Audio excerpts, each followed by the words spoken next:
going on? It's Colin here again, back with another fan video, and this is actually a very special fan video. What you are looking at right now is I believe it's a 1930s General Electric Tradewind 8-inch stationary desk fan. This was found by my buddy Alex Rushing. Some of you guys might know that name, because he knew I was looking for one, and he found it on eBay for a reasonable price.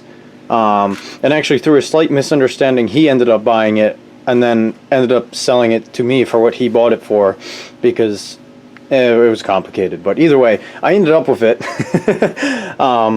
And like I said, this is a very special fan to me because I've been looking for one of these for a long time.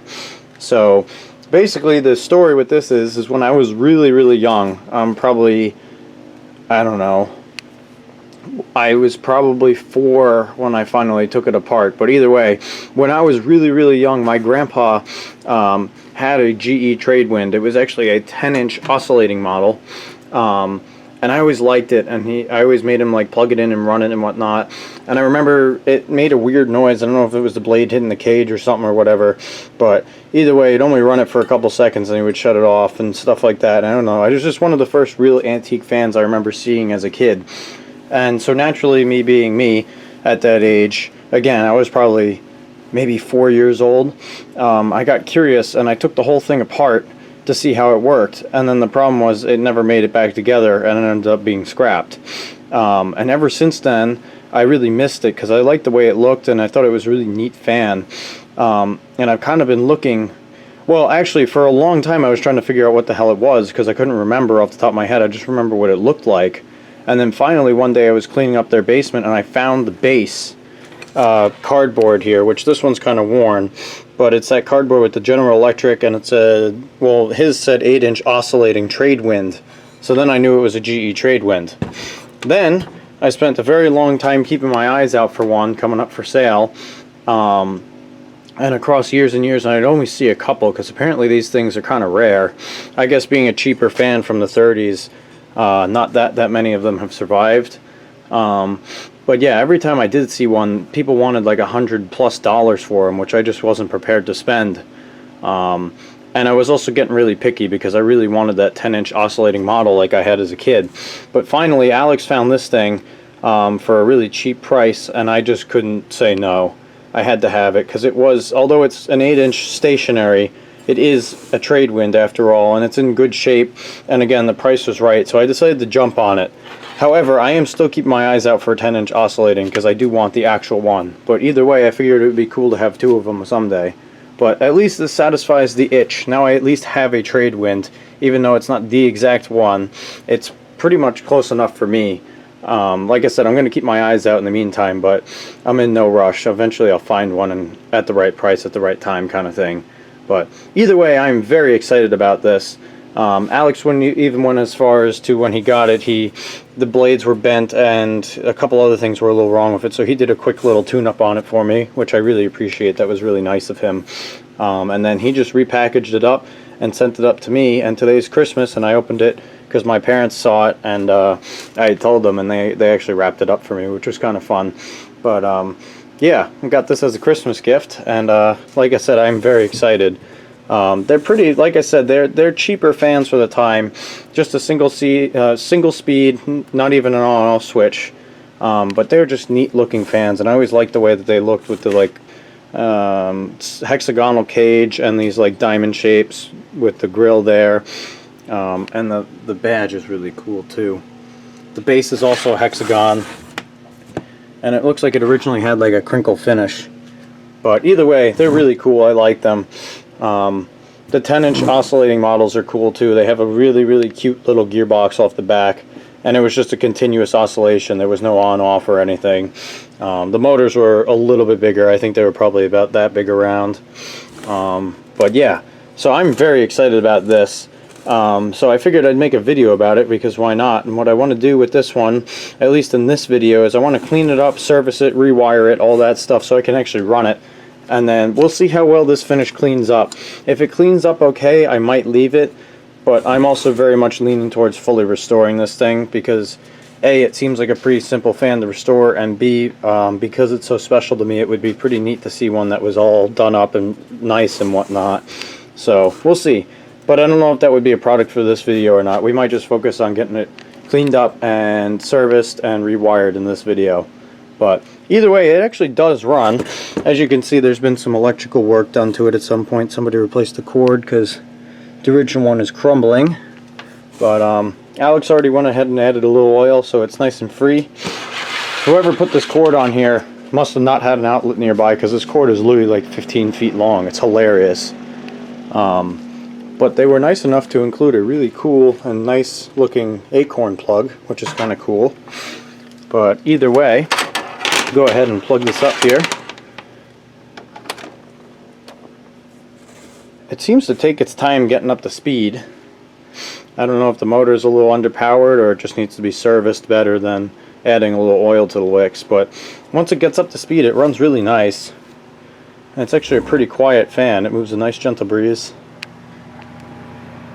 Overall, it's pretty nice and I like it. I don't quite want to call this a dime store fan. I think it's a little bit above that, but it's almost that same kind of realm where it was just a cheap plug and play simple desk fan that they sold back in the day. Not quite as cheap as some of the dime store fans I've worked with, but I'd say this is about on par with that Nat Monarch I did, and maybe the United Drug Co. fan. Although the United Drug Co. fan might be a touch nicer than this, I'm not entirely sure. I'd say probably this is around the same as the Nat Monarch.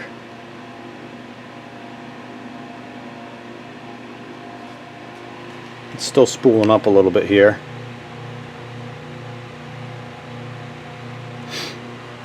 We'll call that about top speed there.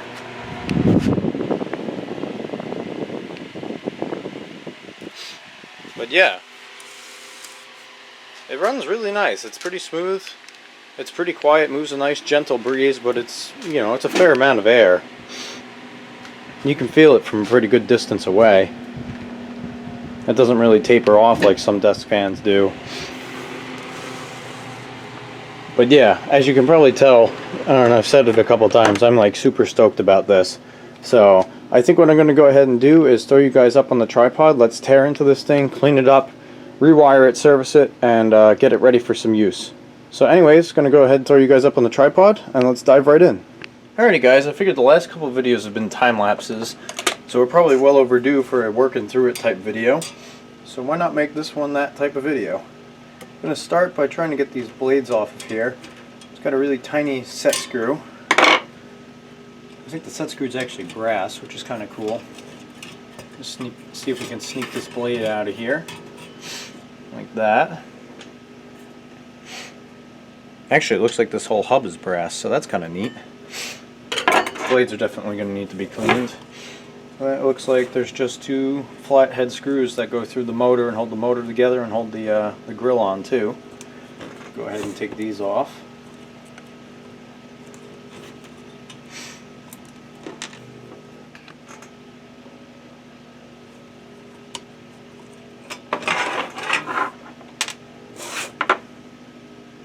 It's a cute little motor.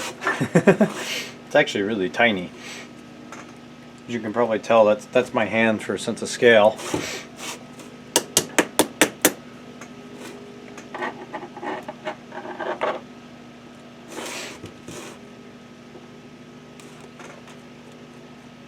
Looks like you have to actually unthread these to get them out of here.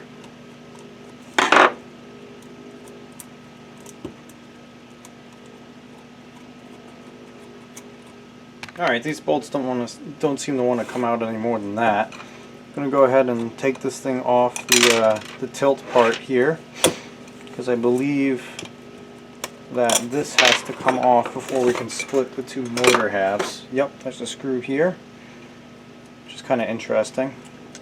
Go ahead and drop that out of there. And then I think this motor should slide apart here, maybe. Do a little bit of persuading. There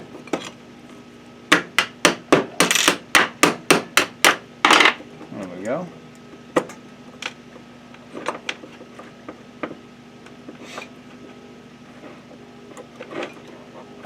Well, I figured out the reason that the bolts don't want to come out. There's actually a nut that's under here, under the front cover. So I'm wondering if the stator was supposed to slide out with the back cover, and then you could take the, you pop the front cover off and you could take the nuts off and get the bolts all the way out. But the stator seems pretty stuck in the front half.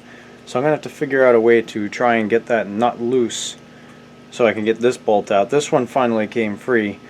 It seems like this one that the nut is right at the edge of the bolt, but it's trying to spin. So I'm going to have to see what I can do here to try and hold that stationary and get the screw out. So I'm going to see what I can come up with, and I'll check back in with you guys in a second. Alright, so I just realized that that nut is perfectly in line with this hole where the screw went. So I think that I've got it pinched, and hopefully this will come the rest of the way out now. Definitely seems like it's a little stiffer.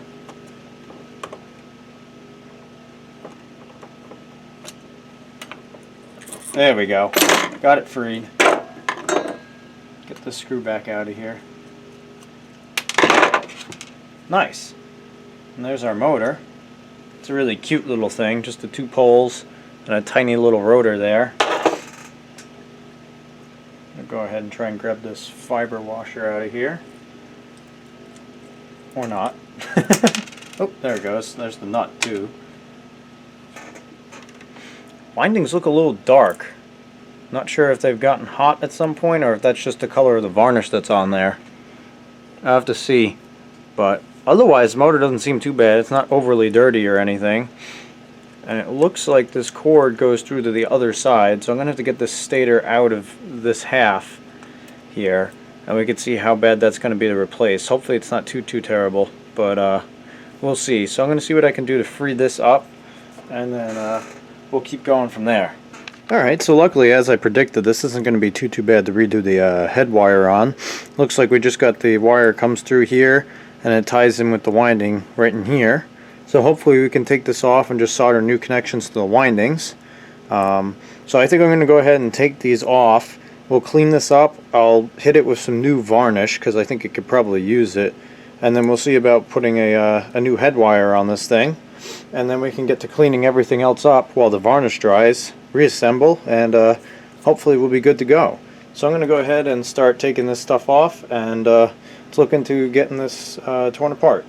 So interesting enough, the way that they did this was they wrapped this cord and they pulled against each winding around, pulling against the edge of the stator like this. Usually you just see them tied once around, but this is actually getting pulled like this up against the stator. So that's kind of interesting. I am unfortunately going to have to cut that off to get the head wire off, I believe, but we'll have to go ahead and redo that with some new cotton cord. But before we go for anything too crazy like that, I'm going to cut this back again. I'll try to at least.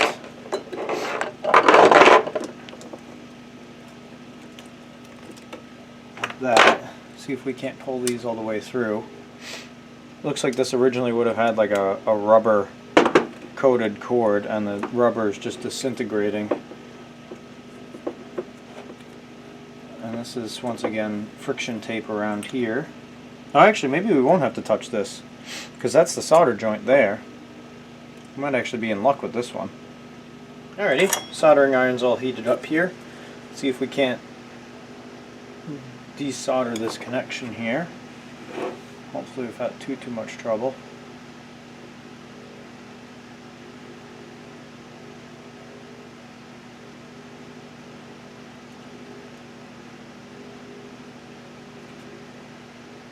I'm just heating this up and spinning it, trying to untwirl the enamel wire here.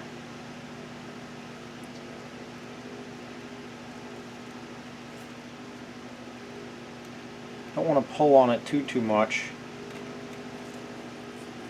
because I don't want to break it. This stuff's pretty delicate. Oop. Shit, that's what I was hoping to not do. Alright, well, we had one successful one and one less successful one. Luckily, there's still some winding here. I don't know if you guys saw that, but the end of this actually broke off. So that's what I was trying to avoid, but like I said, luckily there's enough here that we can shave back on this insulation a bit and we should be able to make do with that wire there. But alright, at least we got one successful thing there. So I'm going to go ahead and grab a brush, and we're going to dust this off and then go revarnish it. When doing this, you just want to grab a gentle brush. Just try and brush as much of the dust and crap off of this as you can. I have used compressed air sparingly. You don't want to use anything that will do any damage. Try and keep this in frame while I'm doing this. And yeah, I'm just trying to brush as much as the dust and crap off these windings as I can, because whatever you don't brush off is going to get embedded in the new varnish when you spray that on. And then what you want to go ahead and do is tape off anything you don't want to get varnish on. And there we go. That's the stator all cleaned up and taped off. We're ready for some varnish. So I'm going to go ahead and bring you guys outside with me. Let's go ahead and give this thing a new coat of varnish here. And then in the meantime, we'll get back to cleaning everything else up. Alright, so I've showed this a couple times on a couple different videos now, but I figured I'd go through it again just because there's a chance some of you guys may not have seen it yet. But basically what you want to do, go ahead and get yourself some EL 600 spray-on varnish. They used to sell it on Amazon. I got this from Granger, I believe. And it's literally just like spray painting. You want to take the windings, and I usually do 3 heavy coats. So that's just kind of, just want to spray it like that on each winding. Try and get the side. And then let that dry. Flip it over, do the other side. I usually do 2 or 3 on each side. The only thing I'm going to do differently this time is because it's literally like 15 degrees out, is I'm going to go ahead and set up a radiant heater here to help this dry. And then yeah, I usually let it set overnight, and then by the next day usually it's completely, well, usually after like 15 minutes each coat is good and you can work with it. I usually just don't run the motor till the next day. But yeah, so I'm going to go ahead and do this a couple times, and then while this is drying we'll go back downstairs and we will continue cleaning up the motor and the rest of the fan. Alrighty, so while the varnish is drying, what we're going to go ahead and do here is try and clean up some of the other parts of this fan. Start by wiping off these blades here. Try not to bend them, they're very thin.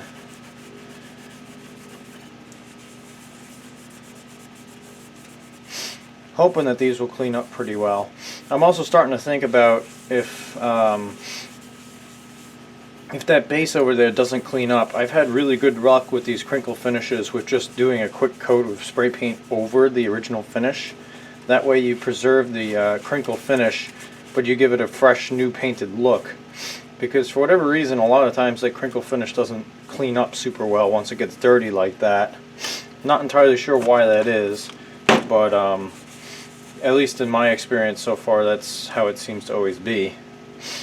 Another thing we could try is polishing this paint a little bit, see if we can't get it to shine up a little bit without repainting everything. But again, I'm not sure whether that will be in this video or not, because it is really cold outside. I'm not so sure if I want to be spray painting in this weather or not. I'll have to think about it. I'll also see how this stuff cleans up. So like this, I think that these blades, aside from the rust here, these blades would probably clean up with some polishing if I wanted to. Especially the backs. The backs are in really good shape. All this in the middle here, you can see where it's nice and clean, and then the edges look kind of dirty still. That stuff usually comes off with polish in my experience. But we'll see. See how this cleans up. I'm curious.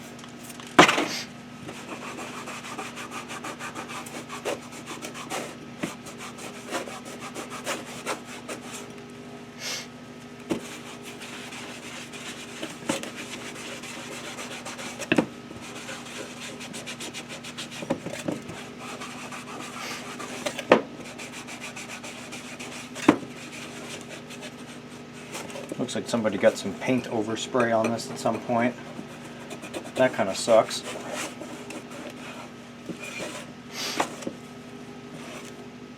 Actually, that cleaned up a lot better than I expected. Again, I usually don't have the best of luck with that. I don't want to ruin the crinkle finish by trying to scrape this off, but if I can get any of the paint overspray off, that would be nice.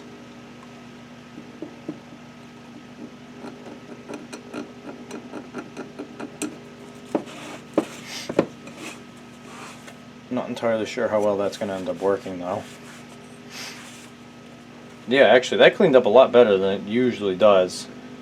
It still looks like a little bit dirty or faded to me. I also might just paint over it just to, you know, paint over the white paint specks that are on it, but honestly, better than I expected. Can move on to the grill here. Fold this up and soak this a bit. Surprisingly, the center pad is in really good shape. There's just one little ding there, but that doesn't bother me too much. It is like 90 something years old. A lot of these that I had seen online over the years, the center badges were absolutely destroyed, which is kind of unfortunate, because it is a kind of neat looking badge with the boat on it and stuff.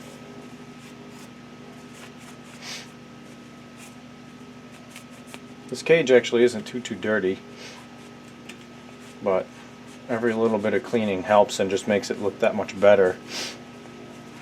And paint wise, it's in okay shape. There's a bunch of chips and dings and stuff where there's paint missing.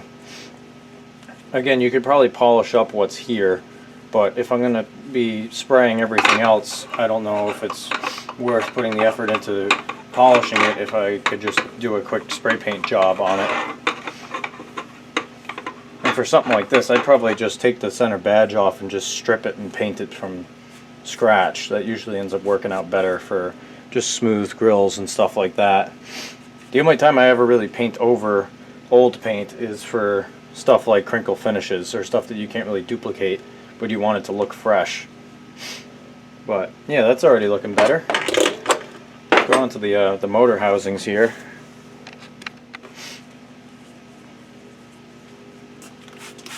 It's always fun using a white rag. You can see just how much dirt and crap you're actually pulling off of this stuff when you clean it. It's kind of funny.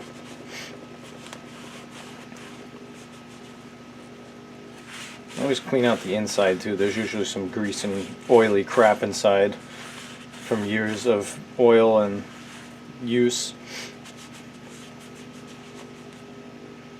It looks like these had like a brass coating to them at one point, but somehow over the years they've gotten worn down, which I don't quite understand how that's happened, but that's what it looks like happened at least. I don't know why there would be so much wear on the front motor housing, but it's kind of interesting. This actually cleaned up nice. That wasn't that dirty. There's just chips where the crinkle's missing.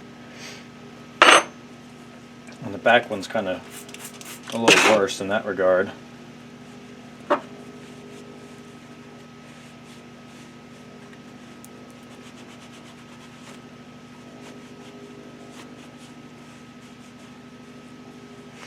Got the tilt mechanism here too.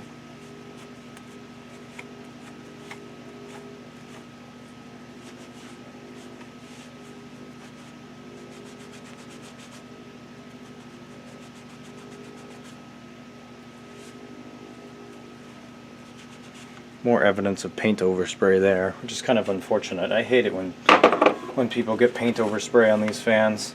It's usually so hard to try and clean up without damaging the original paint. But that's everything wiped down at least.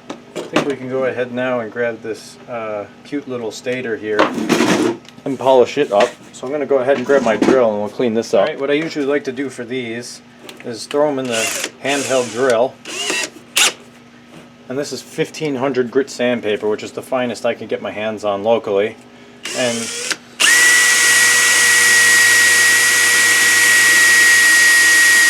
usually like to clean these up just a little bit here.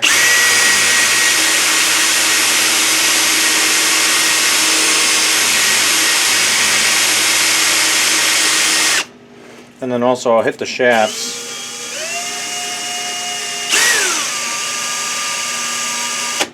just to get any burrs and stuff off of them. Go ahead and flip it around and do the same on the other side here.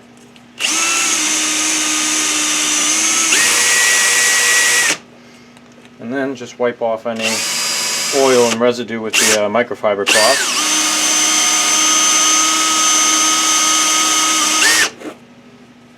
Geez, this stator's pretty dirty.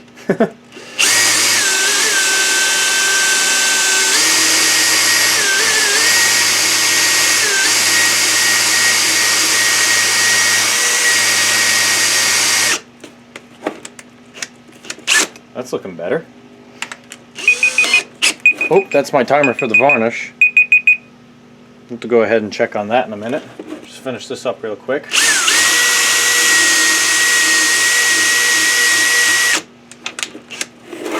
And there you go. Stator's looking pretty good. So I'm going to go ahead and check on the varnish, and then I'll come back in a second and see what we can do. Alright, so while I'm waiting for the next coat of varnish to dry, I figured I'd just give this a shot, see what happens. Got some car polish here. See if we can, ooh, wow, that dried up a tiny bit. I was going to say, see if we can't shine up these blades slightly, see what happens. I'm just going to go by hand. I don't have a machine that's small enough for this kind of stuff. If I used the machine I used on my truck, it would probably just bend this to hell, or catch it and send it flying, or other bad things. So I'm just going to work polishing by hand like this.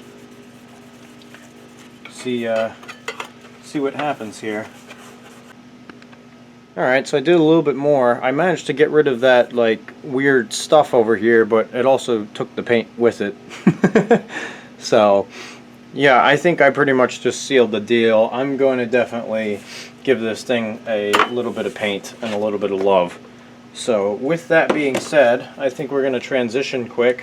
I'm going to pop the badge off this cage, and I'm going to transition into probably a time lapse of me starting to strip the paint off the cage and the blades. And then I think for this, we're just going to hit this with some flat black and just do a spray over on the base and the motor housings and see what we come up with.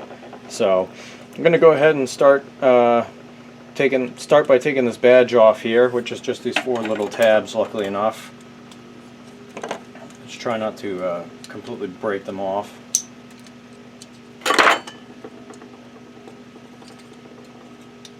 Just bend them up a little bit.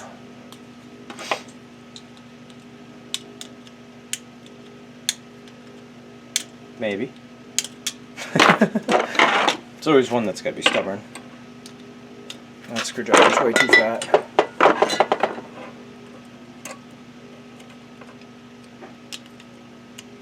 I know, I could probably just bend it like that. There we go. I'm going to keep that safe. And let's get right into starting to strip this paint. See what happens. Alright guys, so it's several days later here. I went ahead and while you guys weren't looking, I painted everything. I'll show you guys that in a little bit. It was just going to be way too hard to try and video and paint at the same time. So I decided to just do the right thing and just paint it and show you guys the after product. It was also really cold here, so it wasn't my normal way I paint where I leave everything outside to dry. It was kind of a bring it outside, paint it really quick, bring it inside, let it dry for several hours kind of deal. So it just wasn't going to work out well. But either way, everything's painted. Some of it's still kind of curing because, like I said, it was outside and it was cold, and spray painting doesn't work so great. But I was kind of in a rush to get this thing done, so I figured I can, afford to just be gentle with it when I reassemble it, and then it will have at least the next 7 weeks while I'm at school to cure fully, and then hopefully it will be good.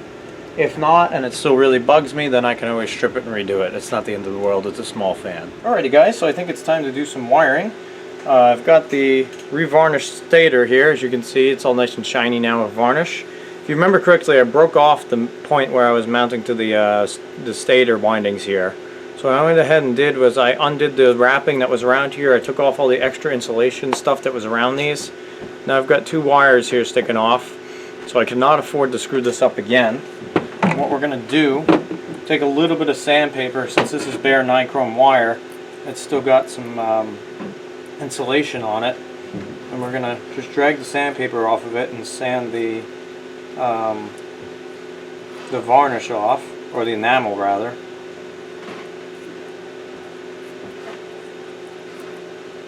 And you'll see as you start to do this, it will turn lighter in color. It'll become more of like a coppery color. I don't know if you guys are going to be able to see the difference between the one I just did and the one I didn't.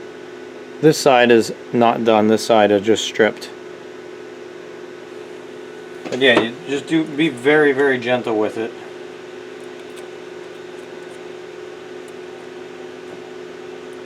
Because chances are, if you've gotten to this point, you've already messed up once and you're in the same position I'm in where you can't screw up again.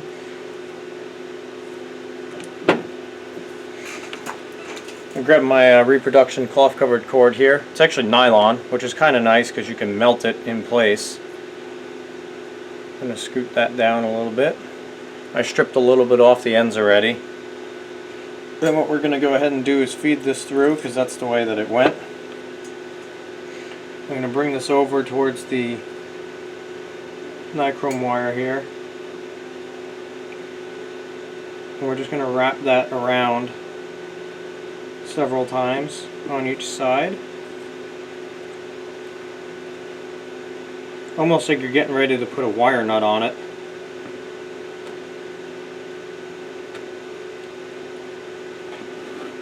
There we go. Let's go ahead and grab a picture for the photo album here.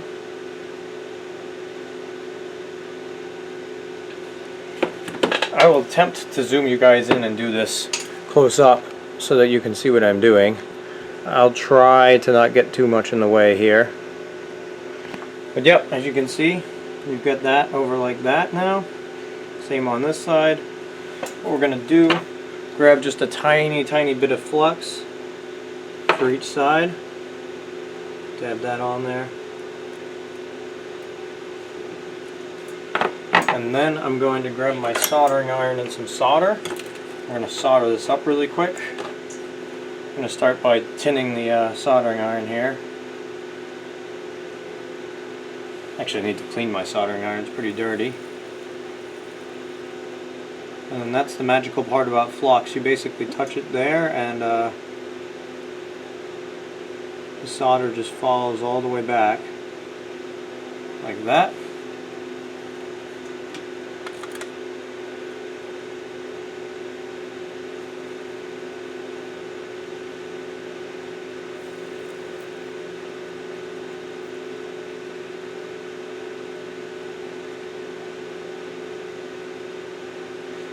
There we go. That's all soldered up.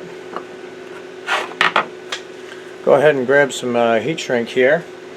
I've just got this Amazon special Chinese stuff, but it's actually really, really good. I like it quite a bit. It works very well.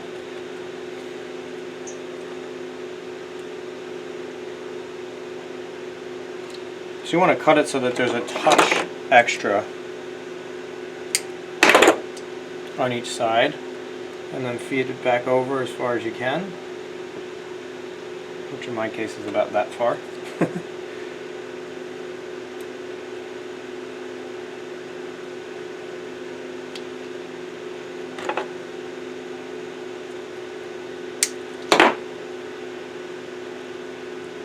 And then I prefer to use a heat gun, but a lighter will work if that's all you got. Go ahead and melt that on down. And then quickly grab the end and pinch it over like that.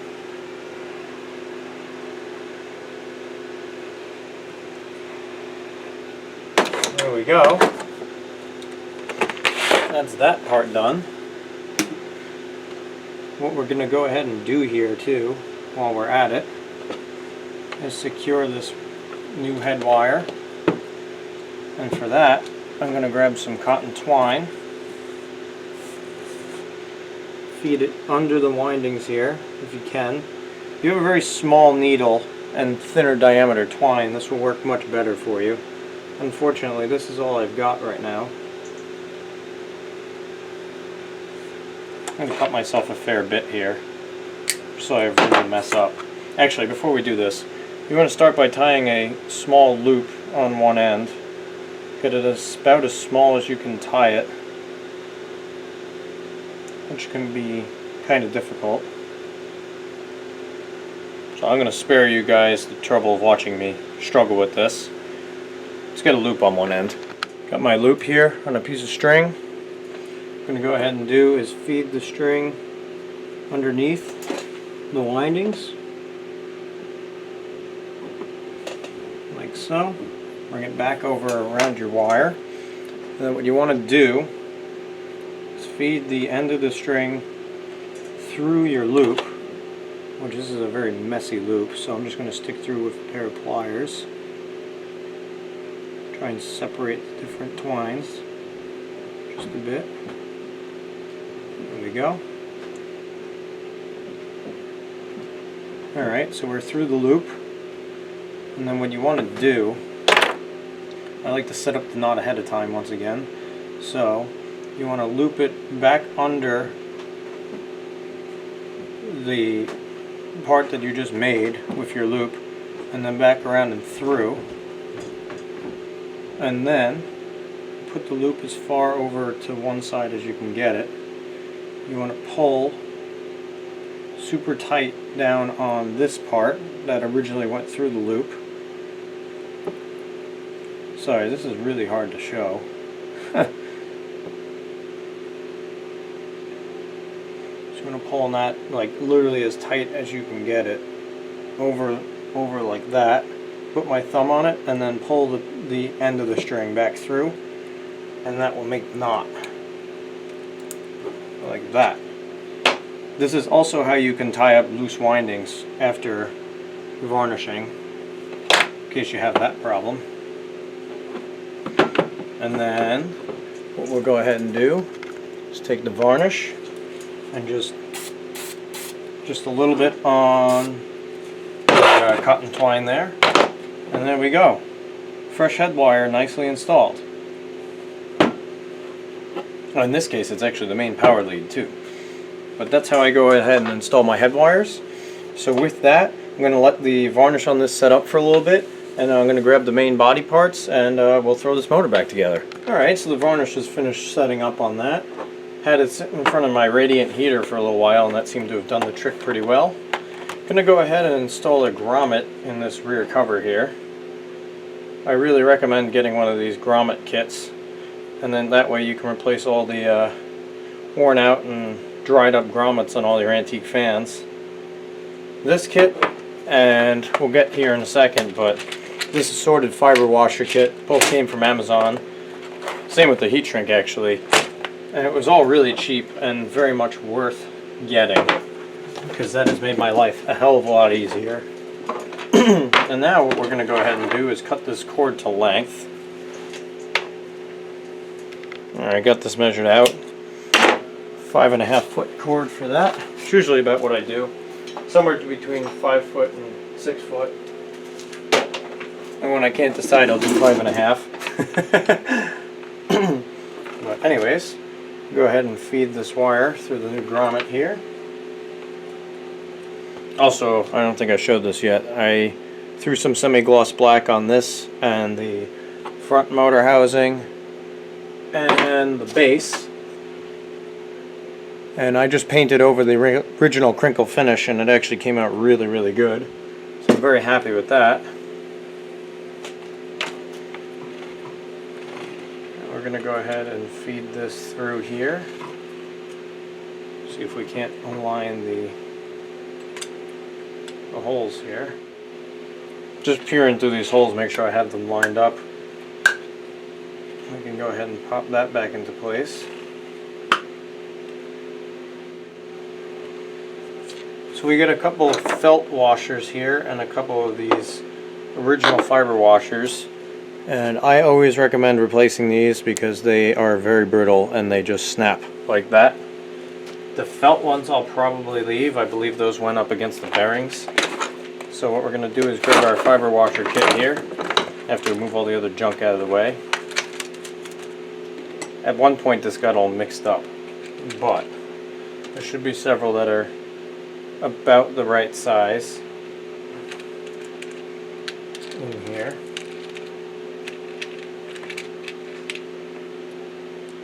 Those are too big. What I'm going to go ahead and do, these are a touch too small. I'm going to go ahead and scrape these out a bit with a file and a knife, and then they should fit on there nicely. Something else you can do is quickly count how many of these you have. So there were 4 in total.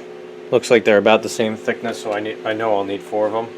So I'm going to go ahead and stack 4 of these up, and I'll ream them out to size, and then we can experiment with the fitment. I ended up drilling them out with a drill. They fit a little bit tight, but I think it will work. Just going to slide them down. I'm going to start with 1 just for the heck of it. I'm going to sneak this rotor past those cotton things I put in there.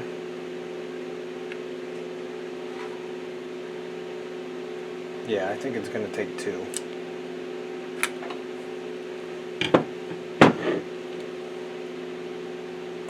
At least on the rear. Go ahead and get these felt things in here.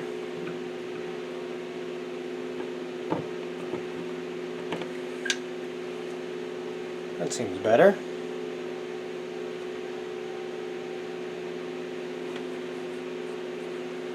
Guess we'll go ahead and put the second one on the front. Get the felt thing on there. And we can go ahead and put this on here. See how it fits. Again, I'm just going to peer through the hole, see if I can't get the holes somewhat lined up, get that pressed together. And that is definitely a little bit on the tight side. Alright, let's pop this apart again. Oh, stator went with the front this time. I'm going to say, oops, careful now.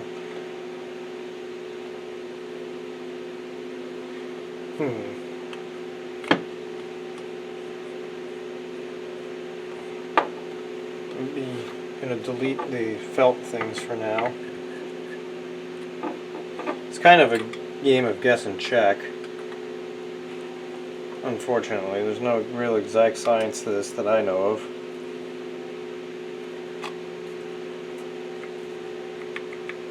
Oh, now we got too much play. Figures.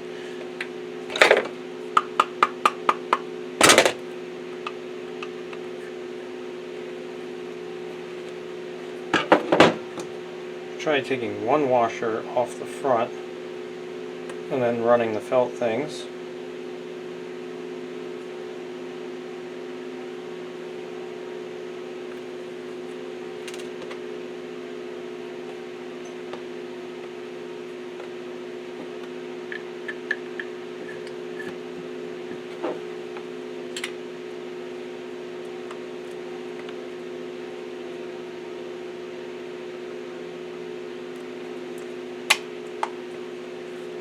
There we go, that's a sweet spot.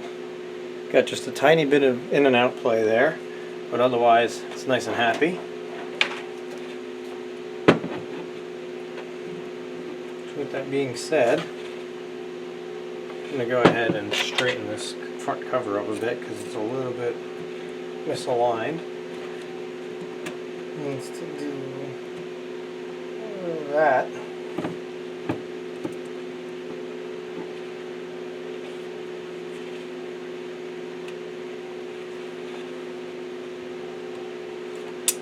There we go.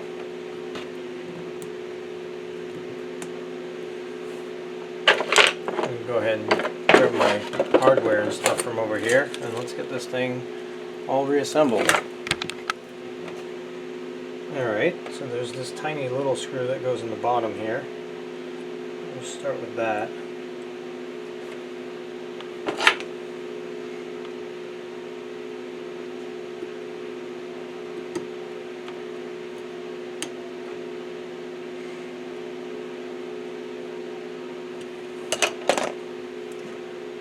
We'll grab the base. Might as well put it back on the base. Went ahead and got a new carriage bolt for this. Figured it would be a little easier just buy a new one than trying to shine up the old one. So hopefully that fits somewhat nicely. Alrighty, one thing I forgot to do before that we're going to do now is realign these bearings. So I'm going to pick the motor up and we're just going to tap evenly on each side of the shaft here with the end of a screwdriver.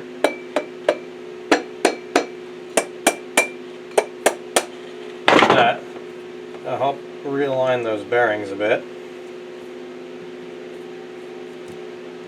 Make sure everything's perfectly in line here.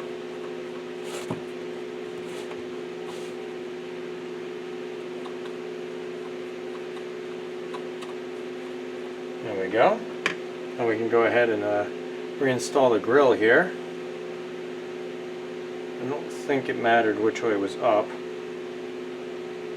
so we'll go ahead and do it this way. The grill I went ahead and painted in a nice gloss black finish. Came out pretty nice. I'm pretty happy with that.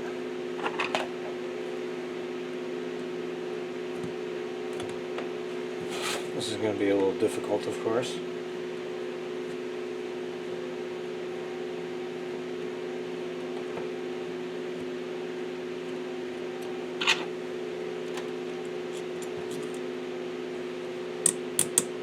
There we go, that one went through nicer.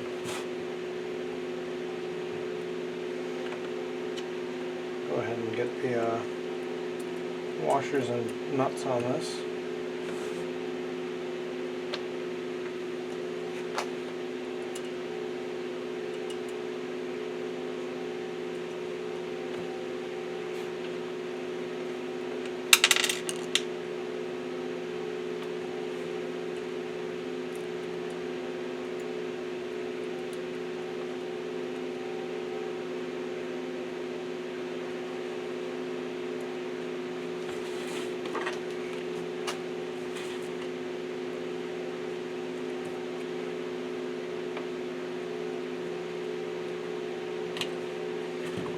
And we'll tighten up on the top one here.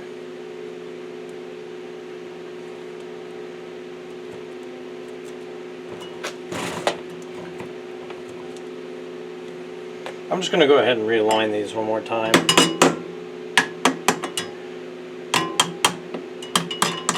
Now that the motor's all tightened together. Actually now, we can go ahead and put the badge back on.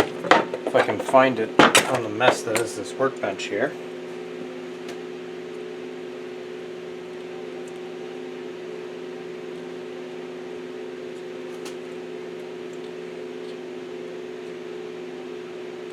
There we go. And lastly, I'll go ahead and grab the blade.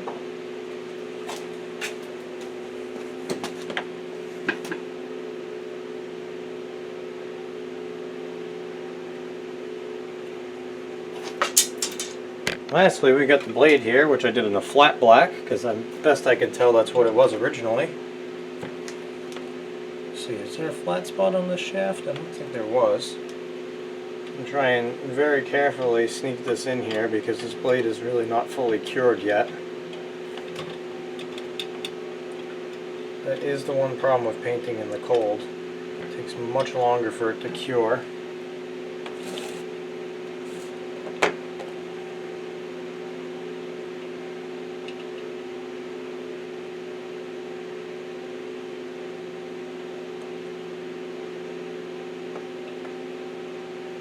I'm going to need a much smaller screwdriver to get a hold of that set screw. Alright, hopefully this one will work a little better for us.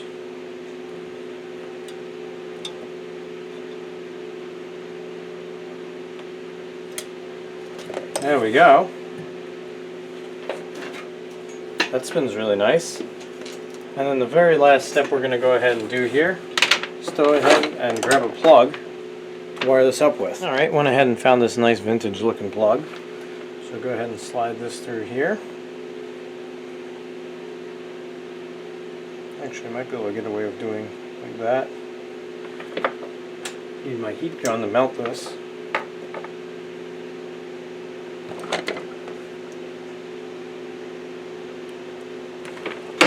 Go ahead and strip this back.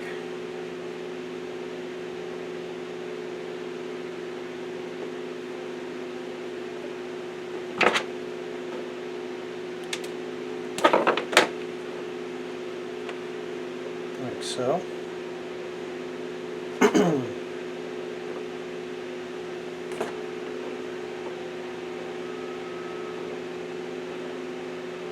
That is the one nice thing about this nylon wire is you can just melt it like that with a heat gun. That'll help keep it in place. The cloth stuff can kind of be a pain in the ass to work with. But anyways, I digress. And we're going to go ahead and just wrap this around like this in here. Nope, not like that. Like this.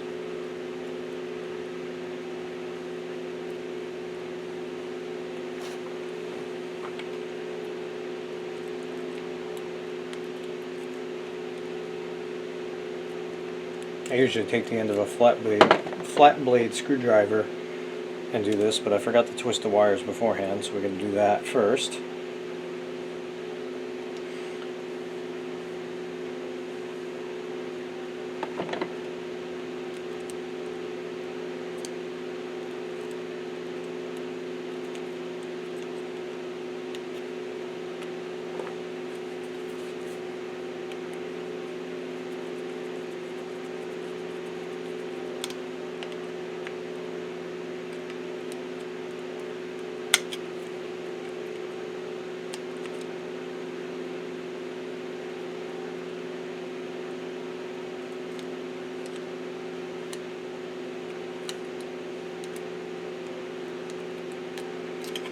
There we go, finally got that one done.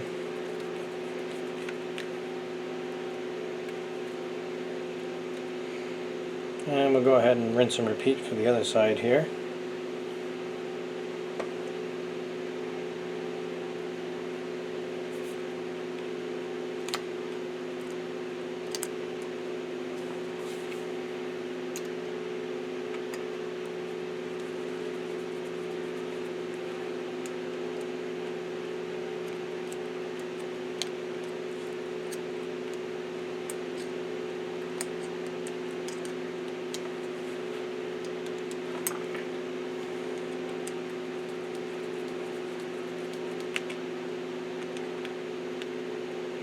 Boom, there we go. We have ourselves a plug and a very nicely restored 8-inch stationary GE Tradewind. That's awesome, that thing looks so good. I'm very excited. I'm going to go ahead and grab my zoom spout, oil this thing up, and we'll give it a test run. I just oiled that up a bit. One thing I realized I forgot to do, which I do highly recommend doing, is putting a little bit of oil on the shafts before you put them through the bearings. So hopefully this is alright, but here we go.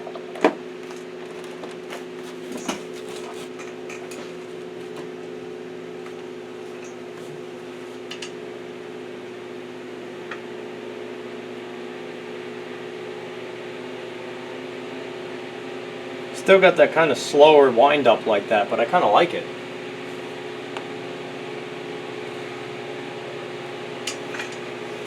There we go.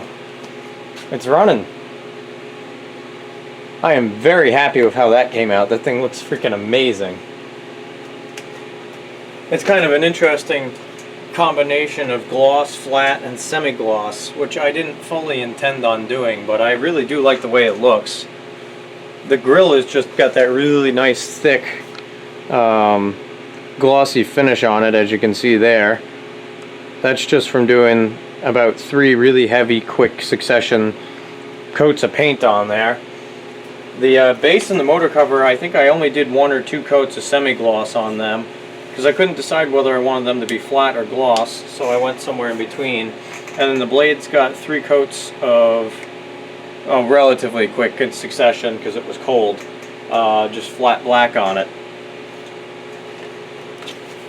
But yeah, that thing seems really nice and happy. Got the nice twisted pair wire on it now too, which I really like the look of.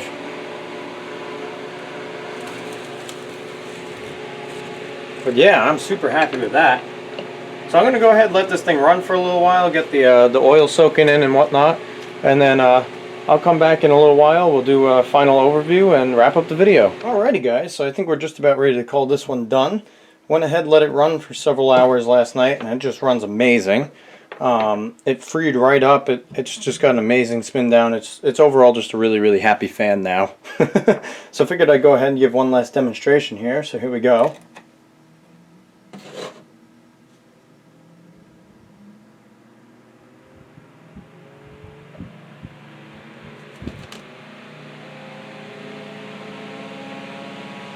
I think it could use a tiny bit of balancing. It's got a slight vibration to it. And I might also put some new felt on the base. But, yeah, it runs great. It moves a really nice amount of air, too. Let's see if I can grab my paper towel meter here.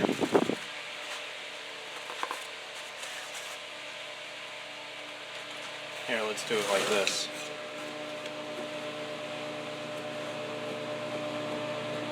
Keep in mind, that's an 8-inch fan. So it's pretty impressive.